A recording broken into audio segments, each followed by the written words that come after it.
Welcome to the Slop Farm. Enjoy the video. You start by confirming compatibility.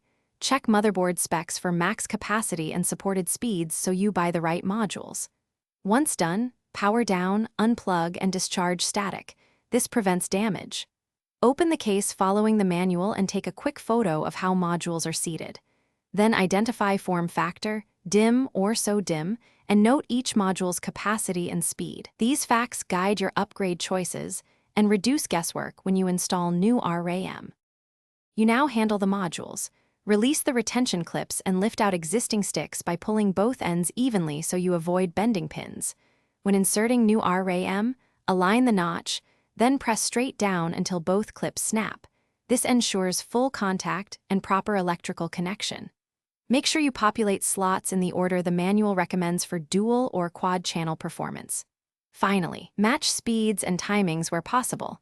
Mismatched modules can boot but degrade performance or cause instability.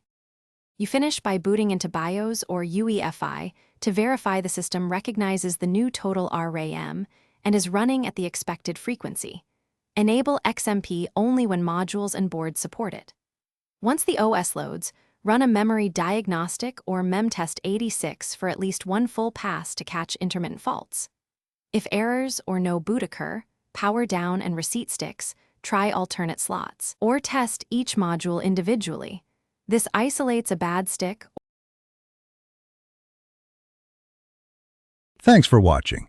Consider subscribing if we helped you today.